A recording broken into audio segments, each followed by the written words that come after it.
Oi, você está indo para a entrevista de emprego dos seus sonhos e no caminho, dentro do Uber, você vê um arco-íris no céu. Você passa por uma mulher grávida e depois por criancinhas correndo felizes na rua e você é contratado. O vídeo de hoje é sobre sinais auspiciosos. Ai, ai, ai. Hello, iluminadas e iluminados, sejam bem-vindos. Sinais auspiciosos e sinais inauspiciosos, né? Para saber um tem que saber os outros. Vamos lá. O sinal auspicioso mais clássico é um arco-íris, mas dependendo também em atividades de Dharma, em pujas, em reza, em retiro, chuva, chover em pedrinhas de granizo é considerado auspicioso em algumas ocasiões, e assim vai. Mas quando a gente vai entrando em manuais de sinais auspiciosos e inauspiciosos só alguns exemplos. Inauspicioso é você ter um sonho que está cavalgando um burro, um asno na direção sul. Então, uma estupa vira de ponta cabeça, sonhar com um eclipse. O eclipse em si é considerado extremamente negativo, enfim, né, para a gente ter uma ideia de comparação. Porém, quando a gente vai entrando nos manuais de sinais, a gente vê que o arco-íris pode ser auspicioso porque é uma coisa que surge meio que espontaneamente, então é a realização dos desejos, mas o arco-íris também pode representar a morte. Então, como que a gente vai saber? Não sabe.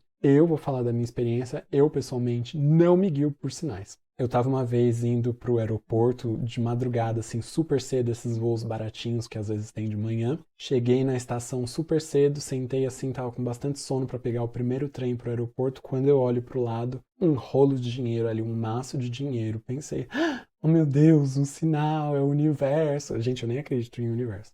É o universo que tá me mandando pra minha viagem, que é auspicioso, não sei o que. Aí eu parei. Não, para, monge. Se segura. Como assim o universo tá te mandando? É Buda, é uma benção. Eu pensei, não, mas esse dinheiro não é seu, né? Não é meu, esse dinheiro eu não vou encostar. Aí eu pensei, não, mas vai ser bom porque o universo, porque você tá sem dinheiro, você merece. Eu falei, não, não tem onde devolver, realmente, porque era 5 da manhã, estação aberta, 4 da manhã, sei lá, não tinha pra quem entregar. Ah, mas alguém vai pegar. Sim, mas enfim, no final ficou lá. Se alguém vai pegar e vai surrupiar e vai fazer isso, vai fazer aquilo, not my business. O dinheiro ficou. Eu falei, olha, universo, se você quiser me dar dinheiro, você deposite na minha conta, ou alguém vem e entrega na minha mão, porque eu não vou cutucar. Mas é verdade que o diabrete fica falando, ai meu Deus, que auspicioso, é um sinal auspicioso. Ou seja, não confiem. E a minha história preferida de uma amiga, não vou dar o nome dela, acho que já falei dela em alguma entrevista, saiu com um cara, deu tudo muito certo e ela gostou bastante. Depois de um tempo, ele foi cancelando, assim, semana que vem, essa semana eu não posso, esse sábado eu não posso, sábado eu não posso. E aí uma vez ela ligou e falou pra mim assim, monge, se ele cancelar essa semana, vai ser um sinal e eu não vou mais dar chance pra ele, apesar de eu estar muito afim.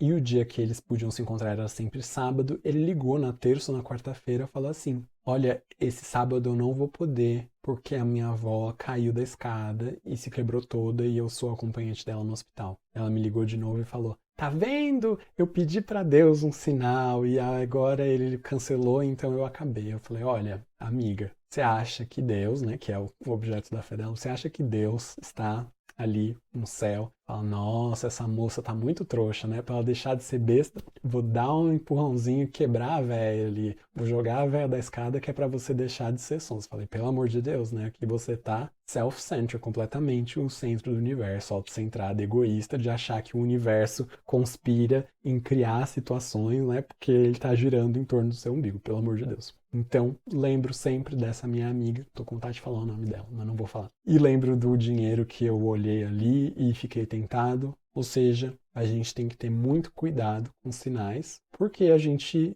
especialmente em coisas que lidam com os nossos anseios e desejos, a gente vai sempre, né? Se você for uma pessoa mais otimista, vai achar sempre que é um sinal positivo, auspicioso. Se for mais pessimista, vai ficar sempre mais puxando pro negativo, com medo, com ansiedade, enfim. Vamos. Ai, sorry, lembrando de mais história. Vamos deixar de lado essa coisa de sinal e vamos aprender a viver o dia de hoje e depois a gente vê se vai dar certo, se vai dar errado quando chegar a hora, né? Não precisa de grandes sinais para saber no que as coisas vão dar. Um dia a gente chega no futuro e descobre. É isso a mensagem de hoje. Se inscrevam, curtam e compartilhem. Até o próximo vídeo. Tchau, tchau.